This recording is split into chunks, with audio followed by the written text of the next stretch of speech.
Hi, I'm Brianna, and you're watching Dante's Boxing Nation.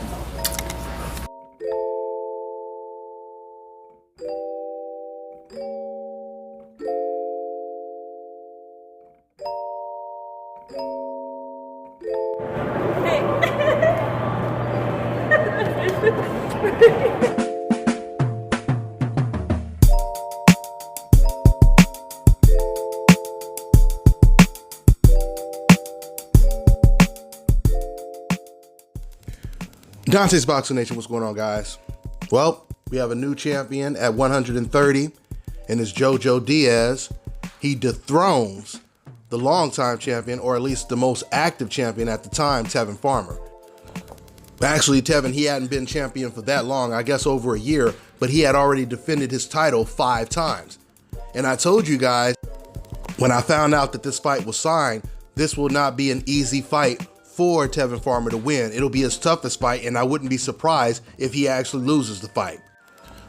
And JoJo Diaz, he wins by unanimous decision.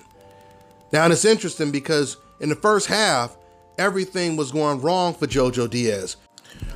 Tevin Farmer, he was boxing beautifully, and despite him going back to his corner after the first round and telling his trainer that he hurt his hand, he was still throwing beautiful jabs, beautiful combinations. He was showing a lot of speed. He was fighting on the inside, he was fighting on the outside, and JoJo Diaz, he was fighting flat-footed coming forward. He was fighting the same style he fought when he lost to Gary Russell Jr. But the main difference in this fight is JoJo, he wasn't really letting his hands go in the first 3 or 4 rounds like he did in the Gary Russell fight. So earlier on, while JoJo is getting outboxed, he gets a really bad cut over his left eye. Now it looks like he has no chance of winning the fight.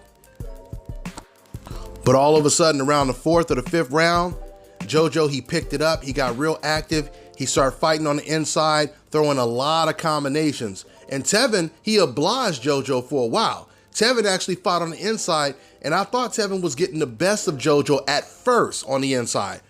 But I think around the 6th or the 7th round, for the first time, JoJo had outworked Tevin on the inside. Clearly, his plan was to walk down and wear down Tevin Farmer. And after that 7th round, that's when Tevin actually went back to boxing. And then slowly but surely, JoJo, he started to once again wear down Tevin and slow him down. He basically took some of the air out of the tires of Tevin Farmer, and Tevin was no longer throwing those quick, flashy combinations looking as fresh as he did in the first half. So JoJo Diaz, he snatches the title from Tevin Farmer. Tevin had a rematch clause, so I expect to see a rematch. Tevin said it'll probably be around April or May.